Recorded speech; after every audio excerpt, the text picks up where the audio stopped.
आदाब नाजरीन, आप देख रहे हैं जी सलाम। आपसे मुखातिब हूं मैं शाहबाज, लेकर हाजिर इस वक्त कश्मीर एक्सप्रेस। जम्मू कश्मीर के बेहद हसास इलाके माने जाने वाले शोपियां में सिक्योरिटी एहलकारों ने तसादुम के बाद 2 दहशतगर्दों को हलाक कर दिया है। दहशतगर्दों के साथ ये तसादुम जैनपुरा के ख्वाजापुरा रेबान इलाके में हुआ है। मकामी पुलिस इंतजामिया के मुताबिक दहशतगर्दों की गाँव में मौजूदगी की मुसद्दका इत्तला मिलने के बाद इलाके का मुसाहरा कर तलाशी मुहिम शुरू की गई है। इस दौरान दहशतगर्दों की फायरिंग की गई उनकी जानिब से, और उसके बाद हिफाजती दस्तों ने भी जवाबी फायरिंग की, जिसके नतीजे में दहशतगर्द मारे गए हैं। इत्तलात के मुताबिक हलाक होने वाले मिलिटेंटों की पहचान कर ली गई है। हिजबुल मुजाहिदीन शब्बीर अहमद मलिक, जो कि गलूगाम का रहने वाला था, जबकि दूसरा अमीर अहमद डार शोपिया के मिलहोरा का रहने वाला था। इस मुश्तरका ऑपरेशन में 44 राष्ट्रीय राइफल्स, फर्स्ट आरआर, सीआरपीएफ और एसओजी के जवान शामिल थे। जनूबी कश्मीर के जिला शोपियान में आज फिर से मिलिटेंट्स और सिक्योरिटी फोर्सेस के दरमियान तसादुम आराई हुई। जी हाँ, मैं आपको बता दूं, इस तसादुम आराई में 2 मिलिटेंट्स को है वो जान बहक किया गया, और ये बताया जा रहा है कि इनमें एक मिलिटेंट जो है वो मुकामी है और दूसरा मिलिटेंट जो है वो गैर मुकामी है। कुल मिला के अगर हम बात करते हैं कि ये तसादुम आराई आज सुबह सवेरे ही रेबन गांव में शुरू हुई, और इस तसादुम आराई में 2 मिलिटेंट जो हैं उनको जान बहक किया गया। साथ ही सिक्योरिटी फोर्सेस का एक एहलकार भी मामूली तौर पर जख्मी हुए हैं। इस वक्त इस ऑपरेशन को कंक्लूड किया गया है। हालांकि मैं आपको बता दूं, इस तसादुम आराई की वजह से ज़िला शोपियान में मामूल की ज़िंदगी मामूल पर ही रही। हालांकि मोबाइल इंटरनेट खिदमात को मुअत्तल किया गया, लेकिन ब्रॉडबैंड सर्विस जो है वो लगातार अपनी खिदमत अंजाम दे रही है। जी मीडिया के लिए नायक दाऊद, शोपियान।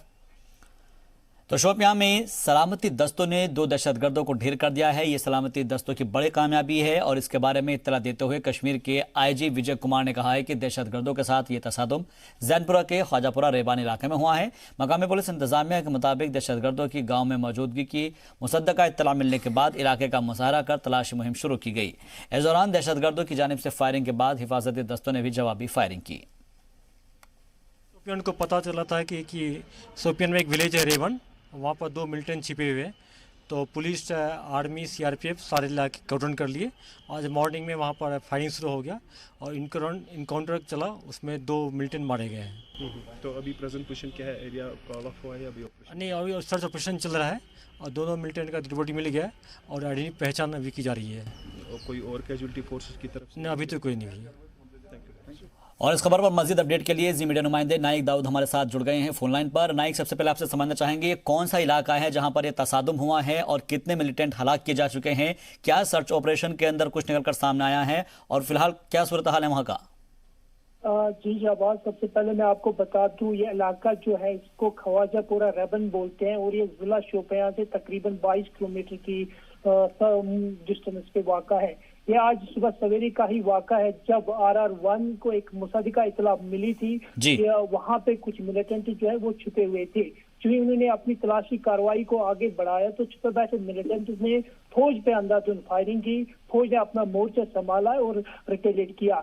जी मैं आपको बता दूं कि इब्तिदाई तसादुम आराई में एक मिलिटेंट जो है वो जान बहक किए गए, और बाद में जो दूसरा मिलिटेंट था उसके साथ सिक्योरिटी फोर्सेस को काफी वक्त लगा उसको न्यूट्रलाइज करने में, और तकरीबन दिन के 1 बजे उसको भी न्यूट्रलाइज किया गया। और अगर हम इनकी शनाख्त की बात करते हैं, दिन में बहुत सारी खबरें चली इनकी शनाख्त को लेके कि क्या ये लश्कर तैयबा से वाबस्ता है, HM से वाबस्ता है, क्या ये मुकामी है, क्या ये गैर मुकामी है, बहुत सारे सवाल थे। लेकिन बाद में पुलिस ने सारे कंफ्यूजन को दूर करके इनकी शनाख्त जो है शब्बीर अहमद मलिक और आमिर अहमद डार के बतौर की है, और पुलिस के मुताबिक इन दोनों मिलिटेंट्स का ताल्लुक जो था वो लश्कर तैयबा तंजीम से था। कुल मिला के अगर हम इस वक्त की बात करते हैं, हालात जो है पूरे जिला, इससे पहले अगर हम देखते थे कि जनूबी कश्मीर जिला शोपियान में किसी भी जगह इनकाउंटर होता था तो इसका इफेक्ट जो था वो शोपियान शोपियान के मार्केट में दिखता था, स्कूलों पे दिखता था। लेकिन आज ये पहला ऐसा इनकाउंटर है जब शोपियान में जिंदगी जो है मामूल पर रही। ब्रॉडबैंड की सर्विसेज भी लगातार जारी रही। हालांकि मोबाइल इंटरनेट खदमात को मुअत्तल किया गया था, लेकिन बाद में उसको भी रेस्टोर किया गया था। हिसाबत आपको इसे अंदाजा हो सकता था, हो जाएगा कि जनूबी कश्मीर में हालात दिन भर बिल्कुल मामूल पर जो हालात है वो आ रहे हैं, क्योंकि आप बता रहे हैं कि अमूमन ऐसे होता था कि जब शोपियां में ऐसे मामले सामने आते थे, तसादुम होता था, तो मार्केट बंद हो जाया करती थी। लेकिन ये पहला मौका है जब वहां पर जो आम जिंदगी है वो मामूल पर है। इंटरनेट सर्विस थोड़ी देर के लिए मुअत्तल की गई थी, वो रिस्टोर कर दी गई है। एक चीज और आपसे समझना चाहेंगे कि वहां के लोग भी क्या अब ये इस बात को समझ गए हैं कि जो मिलिट्री कर रही है वो ठीक कर रही है? हालांकि पहले से वो ठीक करती आई है, लेकिन लोगों के अंदर ये कंफ्यूजन पैदा किया जाता था। क्या अब लोगों को समझ में आने लगा है कि ये जो दहशतगर्द हैं, जो मिलिटेंट है, वो उनको नुकसान पहुंचाते हैं और जो मिलिट्री कर रही है उनको वो ठीक कर रही है? तो देख शाहबाज, मैं आपको एक बात बता दूं कि अगर हम पहले इनकाउंटर्स की बात करते थे तो अगर किसी जगह पे इनकाउंटर होता था तो लोग जो थे वो जमा होके उस इनकाउंटर स्पॉट की ओर जाते थे। लेकिन आज रबन में इनकाउंटर हुआ तो सिक्योरिटी फोर्सेस ने अच्छे तरीके से अपना ऑपरेशन चलाया और हमने देखा, मैं वहां पे मौके पे था, किसी तरह की स्टूल पेल्टिंग नहीं हुई ऑपरेशन के दौरान। हालांकि जब वहां से फौज निकल रही थी तो फिर कुछ शर पसंद नासिर जो है वो सामने आए, उन्होंने सिक्योरिटी फोर्सेस से पथराव किया था, हल्का सा पथराव किया था। लेकिन कुल मिला के अगर मैं फिर से कहता हूं कि जनूबी कश्मीर के जिला शोपियान में अगर पहले ऐसा कभी इनकाउंटर होता था तो मामूल की जिंदगी जो थी वो मुतासिर और अबतर होती थी, लेकिन आज ऐसा कुछ देखने को नहीं मिला। जी शाहबाज। लेकिन इसके अलावा एक चीज और समझना चाहेंगे, क्योंकि शोपियां सबसे ज्यादा हसास इलाका माना जाता है और कहा जाता है कि वहां पर जब जब ऐसे मामले आए हैं वहां पर सबसे ज्यादा पुलिस फोर्स तैनात की जाती थी, मिलिट्री को तैनात किया जाता था। क्या आज जब इस तरह का तसादुम हो रहा था तो उसमें जो तादाद है वो मिलिटेंट्स की तादाद के हिसाब से कितनी वहां पर फोर्स बुलाई गई थी? क्या बाकी की और फोर्सेस का भी सहारा लेना पड़ा, या फिर जब ये मालूम पड़ गया कि लोग यहाँ पर इकट्ठा नहीं होंगे, जमा नहीं होंगे, तो कुछ कम फोर्स में ही काम चल गया? जी बिल्कुल, मैं आपको बता दूं शाहजाद, जो यहाँ का SOT है उसमें सिक्योरिटी फोर्सेस पहले सिक्योरिटी का अंदाजा लगाती हैं कि हम किस इलाके में हैं। और वहाँ पे फौज की अगर हम बात करते हैं, फौज अच्छी खासी थी, पुलिस भी थी, पुलिस के बड़े बड़े ऑफिसर थे। मैं आपको ये भी बता दूं कि जो जिला शोपियान का SP साहब है वो इस पूरे ऑपरेशन को खुद देख रहे थे कि किस तरीके से ऑपरेशन चलाया जा रहा है। फौज ठीक था, अच्छा तादाद फौज की थी, लेकिन जो पथराव की शिद्दत थी वो नहीं देखने को मिली। और लोग जो थे, लोग दूर दूर खड़े थे और वो इंतजार कर रहे थे कि फौज कब निकलेगी और कब हम इनकाउंटर स्पॉट पर जाएंगे और वहां पे देखेंगे कि वहां पे हुआ क्या है। जी जवान, बहुत बहुत शुक्रिया हमसे बातचीत के लिए। मजीद अपडेट के लिए नाइक दाऊद आपका। तो कुल मिलाकर देखा जाए तो शोपियां के अंदर ये पहला मौका है जब इस तरह के तसादुम हुए हैं, लेकिन जो आम जिंदगी है वो अभी भी वहां पर मामूल पर है। और उधर शुमाली कश्मीर के बांदीपोरा जिले के हाजिन गांव में हिफाजती दस्तों की जानिब से सर्च ऑपरेशन चलाया जा रहा है। हिफाजती दस्तों को गांव में चंद दहशतगर्दों के रुपोश होने की इत्तला मिली है। सिक्योरिटी एहलकारों ने पूरे गांव का मुजाहरा करते हुए तलाशी मुहिम शुरू कर दी है और तलाशी मुहिम में बड़ी तादाद में हिफाजती दस्ते शामिल हैं। एहतियात के तौर पर हिफाजती दस्तों ने गाँव की जानिब जाने वाले सभी रास्तों को बंद कर दिया है। इस वक्त की बड़ी और अहम खबर यह है कि शुमाली कश्मीर के बांदीपोरा में सर्च ऑपरेशन हो रहा है और हाजिन गांव में दहशतगर्दों के छिपे होने का इनपुट मिला है। सिक्योरिटी फोर्सेस ने इलाके का मुहासरा किया है। बड़ी तादाद में इलाके में हिफाजती दस्तों के जवान भी देखे जा रहे हैं।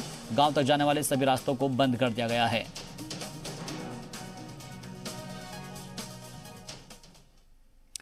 बढ़ता आगे, अनंतनाग के अछाबल के खुंदुर में आर्मी कैंप में धमाका हुआ है और जिसमें 2 मजदूरों की मौत की खबर है, जबकि कई जख्मी भी हो गए हैं।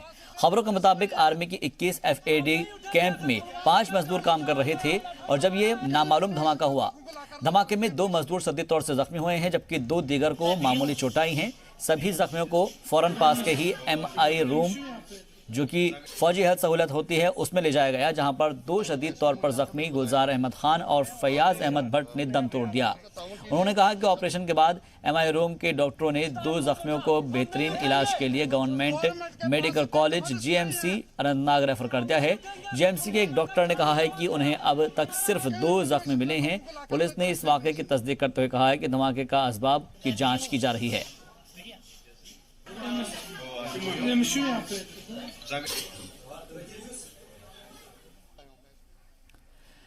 होली का त्यौहार नजदीक है, ऐसे में भी पाकिस्तान की जानिब से लगातार जंगबंदी की खिलाफ वर्जी की जा रही है और उसने एक बार फिर से लाइन ऑफ कंट्रोल पर गोलीबारी की है।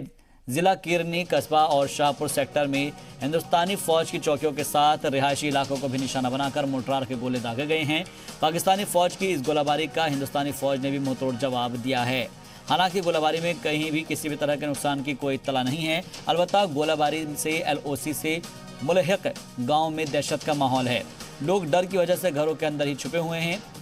मौसूला इत्तला के मुताबिक दोपहर तकरीबन 12 बजे पाकिस्तानी फौज की जानिब से LOC पर जंगबंदी की खिलाफ वर्जी करते हुए जिले के किरनी, कस्बा और शाहपुर में हिंदुस्तानी फौज की चौकियों और रिहायशी इलाकों को निशाना बनाकर मोर्टार से गोलाबारी शुरू की गई, जो कि अब भी जारी है। पिछले कई दिनों से लगातार पुंछ जिले में पाकिस्तान की नापाक हरकत जारी है। पाकिस्तान की तरफ से लगातार पुंछ जिले के कई हिस्सों में गोलाबारी की जा रही है। पाकिस्तान की तरफ से बालाकोट सेक्टर हो, दिगवार सेक्टर हो या शाहपुर सेक्टर हो, जबरदस्त गोलाबारी की जा रही है। आज भी सुबह से पाकिस्तान की तरफ से कस्बा, मंदार, किरनी और शाहपुर में गोलाबारी की जा रही है।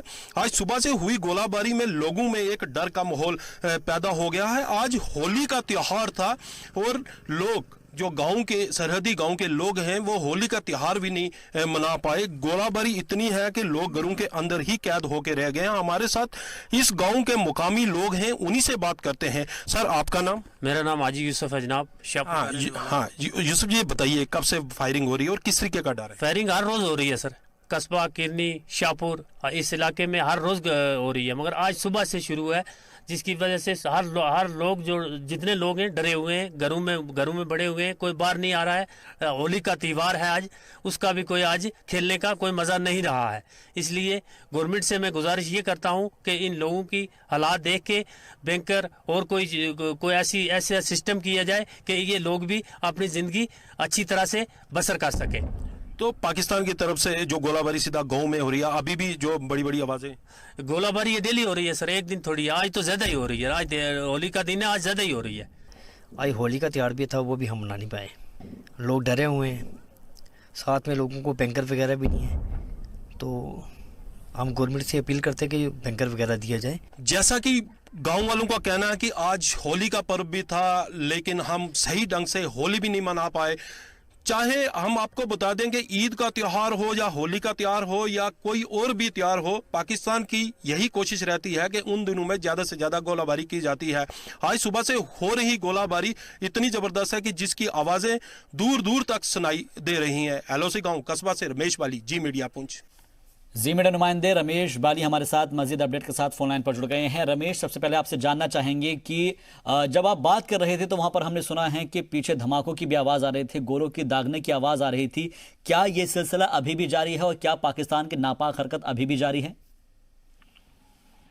जी हाँ, आपको बता दें कि पुंछ जिले में पाकिस्तान की नापाक हरकत लगातार जारी है। पिछले 10 दिनों से लगातार पाकिस्तान पुंछ जिले में अलग अलग जगहों पर फायरिंग कर रहा है। पुंछ के शाहपुर से लेके बालाकोट सेक्टर तक ऐसा कोई दिन नहीं है कि पाकिस्तान की तरफ से फायरिंग ना की हो।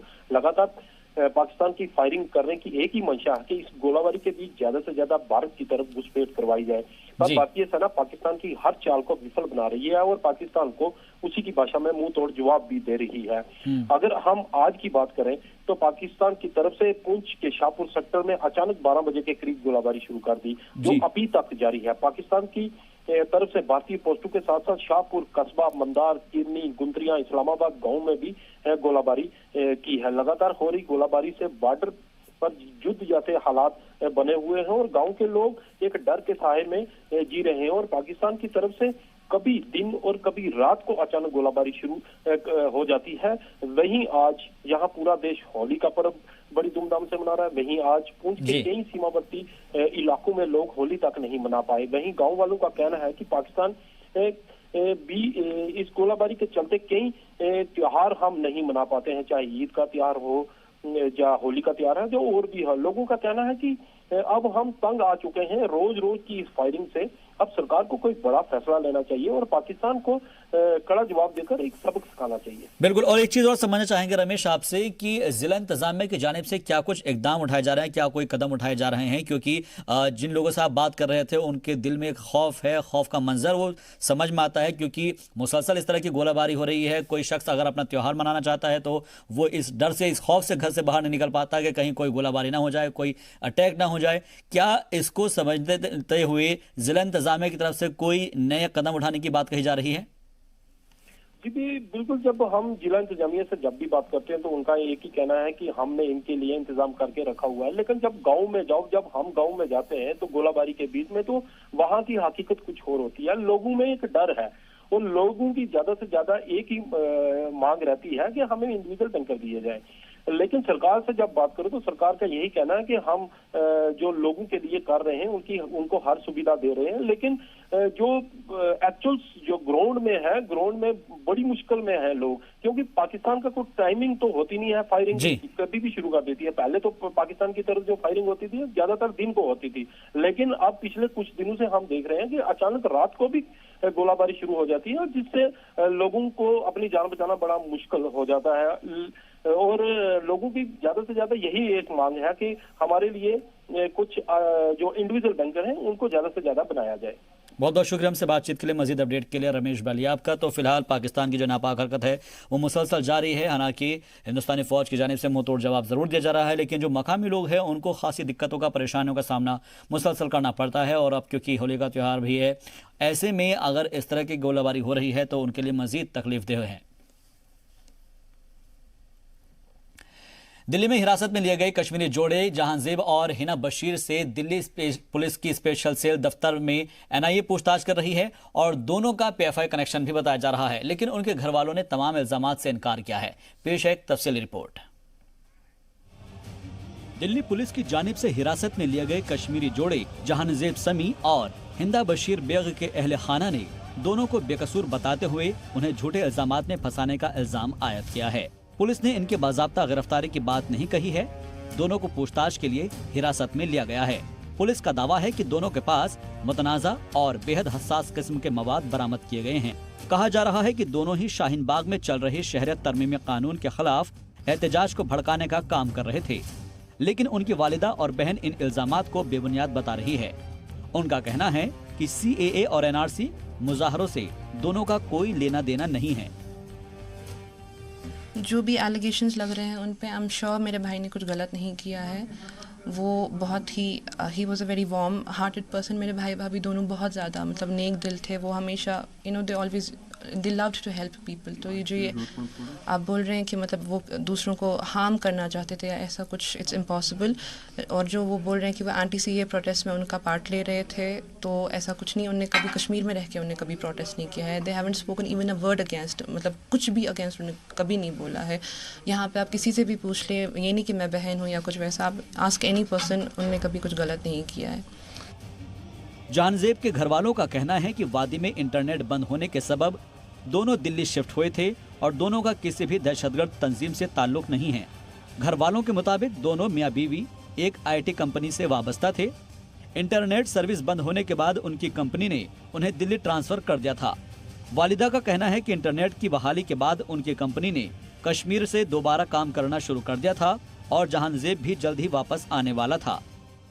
अभी 1 ही महीने उसने यहाँ पर ज्वाइन किया था, उसके बाद यहाँ पर नेट बंद हो गया तो ये वापस दिल्ली कंपनी चली गई। दिल्ली कंपनी ने शिफ्ट वहाँ किया, मतलब फॉर द टाइम भी, जब तक नेट यहाँ ठीक हो जाता है। अब नेट परसों ठीक हो गया, उन्होंने फिर शिफ्ट की कंपनी यहाँ पर, कहा कि अब हम वापस जा रहे हैं। अब इसको फर्स्ट को वापस आना था। तो अब मुझे नहीं पता है कि ये इन्होंने इतना झूठ क्यों बोला इसके बारे में, इस बच्चे के बारे में। आप मुझसे नहीं, मैं उसकी माँ हूँ कि मैं बोलूँगी कि मेरा बच्चा शरीफ है, मेरा बच्चा। आप किसी से भी, यहाँ किसी मोहल्ले से भी आप पूछ सकते हैं। यहाँ 3-4 इलाके हैं, उनसे आप पूछ सकते हैं कि मेरे बच्चे के बारे में, मेरा बच्चा कैसा है। जो भी फॉल्स एलिगेशंस उन पे लगी हैं और जो मीडिया इतना इसको पॉलिटिसाइज कर रहे हैं, मैं नहीं चाहती हूँ कि मतलब जो भी इशू है, जब तक पुलिस उसको क्लियर आउट नहीं करेगी, जब तक कोर्ट ये क्लियर आउट नहीं करेगा, I don't want media to hype this issue, क्योंकि ये अपने इसको अपने बेनिफिट के लिए इसको यूज़ कर रहे हैं। जो भी इंडिया का इंटरनल इशू है, just because of the reason that they are Kashmiri Muslims, ये उसको उसमें इन्वॉल्व किया जा रहा है। अदरवाइज ऐसा कुछ इतना हाइप नहीं है जितना वो इसको बढ़ा रहे हैं। इट्स ओनली अब इसको अपने इंटरनल इशू के साथ ही मिक्स कर रहे हैं। घर वालों का कहना है कि जहांजेब और हिंदा की गुज़िश्ता अक्टूबर में ही शादी हुई थी। वालिदा और बहन का कहना है कि उसकी ज़ात से कभी भी किसी को कोई नुकसान नहीं पहुंचा। उन्होंने मकामी और मरकजी हुकूमत से अपील की है कि दोनों को रिहा कराने में उनकी मदद करे। ब्यूरो रिपोर्ट, जी मीडिया। वज़ीर ख़ारजा एस जयशंकर गैर ऐलान शुदा दौरे पर अचानक कश्मीर पहुंचे और ईरान में फंसे तलबा के वालिदैन से मुलाकात की है। वाज़ेह हो कि ईरान में कश्मीर के दर्जनों तलबा दीनी दरसगाहों में ज़ेर तालीम हैं। मुलाकात के दौरान वालिदैन ने वज़ीर ख़ारजा से अपने बच्चों को जल्द अज जल्द बुलाने के लिए इंतज़ाम करने की अपील की है। वज़ीर ख़ारजा ने उन्हें यकीन दिलाया है कि करबला और दूसरे मजहबी मकामात की ज़ियारत के लिए ईरान लोगों के साथ साथ तलबा को भी आइंदा चंद दिन के अंदर वापस ईरान से बुला लिया जाएगा। वज़ीर ख़ारजा से श्रीनगर में वाक़ कश्मीर इंटरनेशनल कॉन्फ्रेंस सेंटर्स में 300 से ज़्यादा तलबा के वालिदैन ने मुलाकात की। वज़ीर ख़ारजा से मुलाकात के बाद वालिदैन को अपने बच्चों की जल्द ही वापसी की उम्मीद बंधी है। जी मीडिया से बात करते हुए उन्होंने कहा कि उन्हें इस बात की खुशी है कि मरकज़ी हुकूमत उनके बच्चों की हिफाजत को लेकर फिक्रमंद है।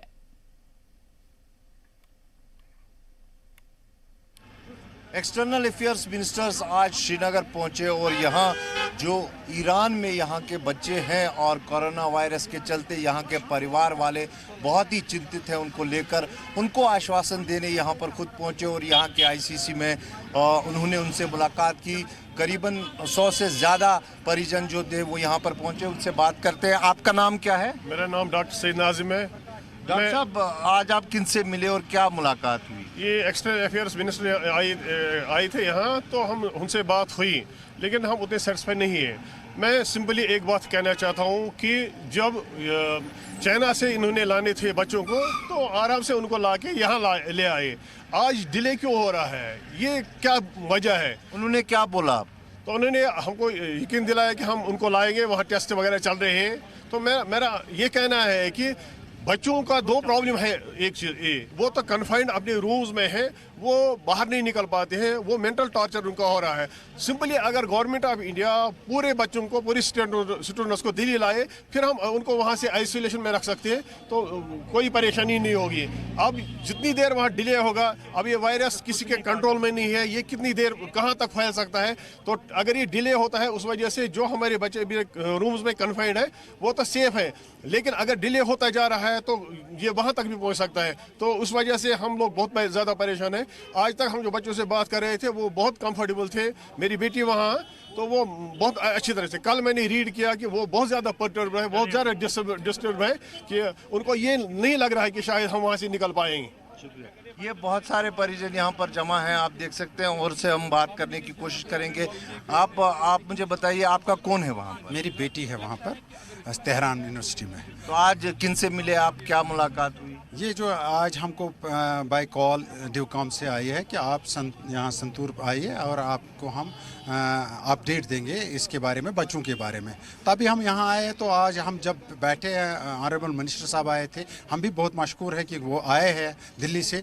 तो उसने जो बोला, मगर उससे हमको पूरा सेटिस्फेक्शन नहीं मिला कि हमारे बच्चे फलानी डेट तक आएंगे। हमने उसको बोला कि आप कब तक बच्चों को लाएंगे, तो उसने मगर उसका जवाब अच्छी तरह से नहीं दिया। उसने बोला हम बच्चों को लाएंगे, हम उनको पहले टेस्ट करवाएंगे, हम टेस्ट के खिलाफ नहीं हैं, हम स्क्रीनिंग के खिलाफ नहीं हैं। हम चाहते हैं अगर स्क्रीनिंग हो जाएगी ताकि हमारे बच्चे भी सेफ सकें। जितना केयर माँ बाप करेगा उतना केयर कोई नहीं करेगा। अगर तेहरान में या कुम में किसी जगह भी अगर कोई प्रॉब्लम हो जाएगा ना बच्चों को, उसको कौन उठाएगा वहाँ? हम यहाँ पेरेंट्स हैं, हम बच्चों को अच्छी तरह से देखभाल भी कर सकते हैं। घर में अगर हमारी गवर्नमेंट यहाँ बोलेगी कि बच्चों को 15 दिन 20 दिन घरों में रखेंगे, हम रखेंगे। ये इसमें क्या है, हम उसमें कोऑपरेट करेंगे, मगर बच्चों को हमारे साथ यहाँ लाओ। बच्चे हमारे हैं इस वक्त, वो तड़प रहे हैं कि हम कब घर पहुंचेंगे। और दूसरी बात ये है, वहाँ ये अब ये भी हो रहा है कि उन्होंने 2 बार टिकट की है कैंसिल, उन्होंने की है, फ्लाइट कैंसिल वहाँ से हुई है। अब पैसे भी वापस नहीं मिलते हैं उनके, वो फ्लाइट के पैसे वो भी उनके पास है। तो वो परेशान है क्योंकि उनके खाने का जो पैसे थे वो उनके खाने के लिए थे, अब उनको बाजार भी बांधे, वो क्या करेंगे वहाँ? कितने परिवार वाले थे जो जिनकी आज मुलाकात हुई? कम से कम 300-400 यहाँ पेरेंट्स आए थे यहाँ पर, तो हमने खुलकर उनके सामने जो बात रखी थी वो हमने बताया, मगर जवाब हमको अच्छी तरह से नहीं मिला है। आप देख सकते हैं कुछ लोग यहाँ पर हैं जो सेटिस्फाई नहीं है, कुछ कहते हैं हम सेटिस्फाई है, लेकिन ये निसंदेह ही एक शुरुआत है कि एक आश्वासन दिया गया। खुद एक्सटर्नल अफेयर मिनिस्टर यहाँ पर पहुँचे और जो परिवार वाले हैं करीबन 300 से 400 बच्चे जो है यहाँ पर तेहरान में है, ईरान में है, उन काफ़ी चिंतित है यहाँ के परिवार वाले, उनको यहाँ आश्वासन दिया गया। कैमरा पर्सन फैरोज वानी के साथ Khalid Hussain, Zee media, Srinagar. External affairs minister जो आज श्रीनगर पहुंचे और यहाँ के आईसीसी में उन्होंने जो है उन परिजनों से बात की जो ईरान में फंसे हुए हैं, उनके बच्चे वहाँ पर फंसे हुए हैं और उनसे करीबन 300 यहाँ पे जो बच्चे हैं कश्मीर के वो पढ़ने के लिए वहाँ पर गए हैं और उनके जो परिजन हैं आज उनसे मिले और उनसे भेंट की और पूरी तरह से परिजनों का मानना है कि वो सेटिस्फाई हैं कि इस पर काम हो रहा है उनको बच्चों को वापस लाने के लिए। लेकिन साथ ही वो ये कहना है कि पहले जो वहाँ पर ज़ियारत करने लोग जा रहे हैं उनको फर्स्ट प्रायोरिटी दी जाएगी क्योंकि वो रहने वहाँ नहीं गए हैं, और जो बच्चे हैं उनको 2-4 दिन में पहले दिल्ली लाया जाएगा और दिल्ली में 14 दिन के लिए रखा जाएगा जहाँ उनकी स्क्रीनिंग होगी और उसके बाद उन्हें श्रीनगर लाया जाएगा। और अगर